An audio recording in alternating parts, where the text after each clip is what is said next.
Good morning students. आज का हमारा बीए पार्ट सेकंड का माइक्रो इकोनॉमिक्स का टॉपिक है law of returns to scale, पैमाने के प्रतिफल। इससे पहले हम प्रतिफल के नियम पढ़ चुके हैं, तो हमें पैमाने के प्रतिफल और उत्पत्ति के जो नियम हमने पढ़े हैं, परिवर्तनशील अनुपातों का जो हमने नियम पढ़ा है, उसमें हमें डिफरेंस देखना चाहिए कि जो परिवर्तनशील अनुपातों का नियम हमने पढ़ा और पैमाने के प्रतिफल दीर्घकाल का जो अभी हम पढ़ेंगे laws of returns to scale, दोनों में क्या डिफरेंस है। जो पहला वाला जो नियम हम पढ़ चुके हैं उसमें हमने अल्पकालीन अवधारणा ली थी, जबकि जो रिटर्न्स टू स्केल है ये दीर्घकालीन अवधारणा है, ये दीर्घकाल में ही लागू होता है। परिवर्तनशील अनुपातों के नियम में हमने पढ़ा था कि इसमें अन्य साधनों को स्थिर रखते हुए केवल एक साधन की मात्रा बढ़ाई जाए तो परिणाम स्वरूप परिवर्तनशील साधन के प्रतिफल में जो परिवर्तन होता है उसे प्रतिफल के नियम कहते हैं। उसमें हमने सभी साधनों को स्थिर रख के केवल एक परिवर्तनशील साधन माना था, एक ही साधन को परिवर्तन किया था, उसको बढ़ाया था। जबकि पैमाने के प्रतिफल में रिटर्न्स टू स्केल में सभी उत्पादन के साधनों को एक ही अनुपात से बढ़ाया जाए तो इसे पैमाने के प्रतिफल कहते हैं। पैमाने के जो प्रतिफल हैं वह 3 प्रकार के होते हैं। रिटर्न्स टू स्केल 3 टाइप्स के होते हैं, तो एक एक करके हम देखते हैं।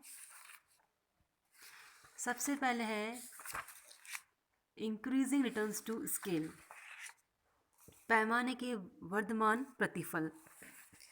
इसमें हमने एक्स एक्सिस पे लेबर और वाई एक्सिस पे कैपिटल श्रम के दो साधन लिए हैं, पूंजी व उत्पादन के दो साधन लिए हैं। पूंजी है, श्रम है और वाई पे कैपिटल है। और IQ1 IQ2 IQ3 हमारे आइसोकेंट सम उत्पाद वक्र हैं। अब हम डायग्राम में देख सकते हैं कि यहाँ हमने जो है उत्पादन के साधन है श्रम व पूंजी, पहले वो 2 हैं, फिर 4 है, फिर 6, मतलब उनको हमने दुगना किया है। तो जब पैमाने के वर्धमान प्रतिफल इंक्रीजिंग रिटर्न्स टू स्केल होते हैं तो साधनों में जो वृद्धि की तुलना में उत्पादन में वृद्धि की गति तेज रहती है। जैसे कि यहाँ हम देख सकते हैं, पहले हमने पूंजी 2 और कैपिटल 2 है, जैसे इसको दुगना किया, श्रम को 4 और पूंजी को भी 4 किया, तो ए बिंदु पे पहले जो 2 था तो उस पे हमारा जो उत्पादन था 50 था, और जैसे उत्पादन 2 से 4 हमें डबल कर दिया तो बी बिंदु पे हम देखते हैं उत्पादन हमारा डबल से भी ज़्यादा हुआ है, 120 हुआ है, दुगना होना चाहिए था। तो ये 100 की जगह हमारा 120 हुआ है।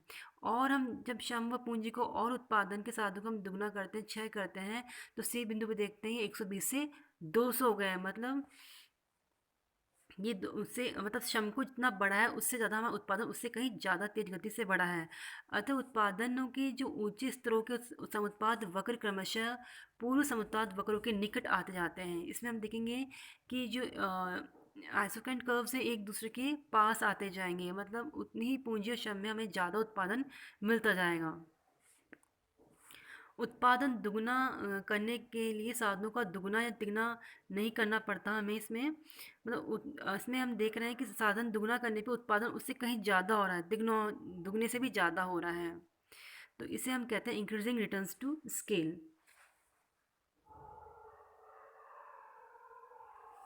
नेक्स्ट आता है डिमिनिशिंग रिटर्न्स टू स्केल, मान प्रतिफल। जब पैमाने के मान प्रतिफल क्रियाशील होते हैं तो साधनों में आनुपातिक वृद्धि की तुलना में उत्पादन आनुपातिक वृद्धि कम होती है। अर्थात उत्पादन को क्रमशः दुगना एवं तिगुना करने के लिए साधनों में क्रमशः दुगनी एवं तिगुनी से उत्पादन वृद्धि करनी पड़ती है। तो इस डायग्राम में हम देख सकते हैं कि इस जैसे हमने पहले देखा, साधनों को दुगना करने में उत्पादन उससे कहीं दुगने से भी ज़्यादा हो रहा था, लेकिन यहाँ उल्टा हो जाएगा। यहाँ जैसे हम साधन श्रम व पूंजी को दुगना करते 2 से 4, 4 से 6 करेंगे, तो हम देखते हैं कि उत्पादन पहले 50 था तो वो दुगना नहीं हुआ, उससे ज़्यादा नहीं हुआ, 80 हुआ है। और हम जैसे 6 पे करते हैं तो 80 से भी दुगना नहीं हुआ, कितना 90 हुआ है, मतलब धीरे धीरे घटता जाता है।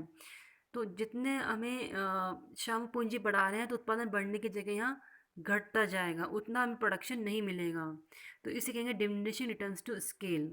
पैमाने के हास्यमान प्रतिफल। और इसमें जो हमारे आइसोकरेंट कर्व्स होंगे, जैसे IQ1, IQ2, IQ3, धीरे धीरे एक दूसरे से दूर जाते रहेंगे, बहुत दूर बढ़ते जाएंगे, इनमें दूरी बढ़ती जाएगी। नेक्स्ट आता है कांस्टेंट रिटर्न्स टू स्केल, पैमाने के स्थिर प्रतिफल। जब पैमाने के स्थिर प्रतिफल मिलते हैं तो साधनों एवं उत्पादन मात्राओं में समान परिवर्तन होता है।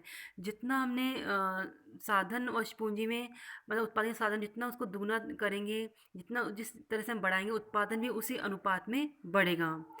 तो हम देख सकते हैं साधन को हमने दुगना किया तो उत्पादन भी हमारा दुगना हो गया है। 2 से 4 किया तो उत्पादन पहले 50 था, 50 से दुगना 100 गया, फिर 6 किया तो फिर 150। इस तरीके से हम देखेंगे कि उत्पादन भी उसी अनुपात में बढ़ेगा जिस अनुपात में श्रम व पूंजी हमारे साधन बढ़ते हैं। तो ये कांस्टेंट रिटर्न्स टू स्केल, पैमाने के स्थिर प्रतिफल, ये हमारे 3 नियम हैं पैमाने के प्रतिफल के, और ये दीर्घकाल में ही लागू होते हैं।